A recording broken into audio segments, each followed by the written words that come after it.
Thank you. I now yield to Ranking Member Katie Porter from California for her opening statement. Capitalism means economic freedom. It means choices. Here in America, when I go to buy a car, I don't have to buy the cheapest car. I can buy a minivan that's comfortable for my family of 4 and provides plenty of storage.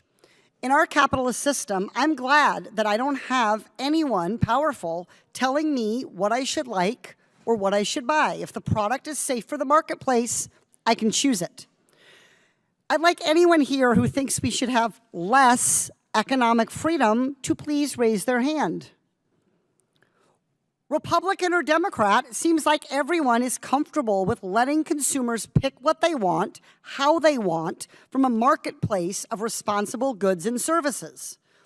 So why are Republicans worked up about investors choosing to invest in a company based in part on its performance on environmental, social, or governance data?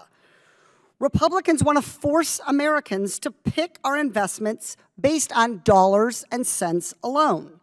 That would limit economic freedom. Let's see if Republican limits on financial decision-making would give me more freedom if I used that same framework to buy a new car. Mention my minivan. Someday I need to trade one for a new one. I want one that's really fuel efficient. I also want one that's not country blue, because that is not cool. Let's say I go for the new car, I walk into a dealership in a state that has banned showing consumers any data or information other than financial info. Wow. To give me only the financial info, the dealer has had to cover up all the cars.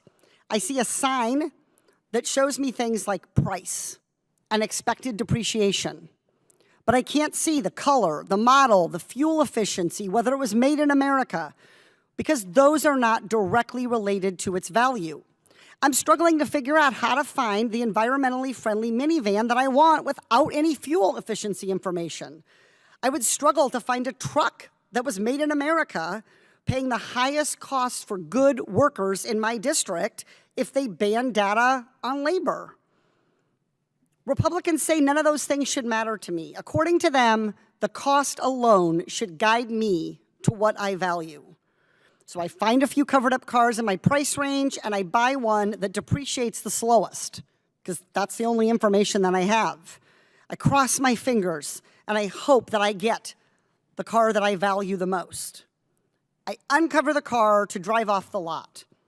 I got a 3-row SUV that guzzles gas that was made in China. It's a color that I hate. I stayed within my budget and got an economically sensible vehicle, but I got nowhere close to what I wanted. Who thinks I have more freedom like that? Of course I don't. I'm freer when I know all of the features of the car I'm buying, including things like fuel efficiency and labor costs. Then I can choose what information matters to me, ignore the information that doesn't matter to me, and freely make a purchase. The same thing applies to investing. If I value investing in a company that prioritizes energy efficiency, I can't make that free choice if Republicans limit information on the company's environmental footprint. What kind of freedom is that for me as an investor? Let's call this hearing what it is. It's an attack on economic freedom. Republicans apparently don't want investors to know if a hugely profitable company outsources to China, if they have a huge carbon footprint and are unprepared for climate change, or if they treat their workers horribly. It's a lot more comfortable for them to just cover up all that information so that they can get what they really want, big corporate profits at all costs, rather than what investors really want, which is more information about their investments.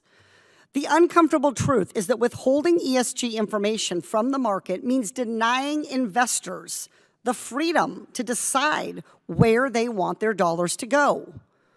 A couple of minutes ago, nobody said that they wanted to reduce economic freedom.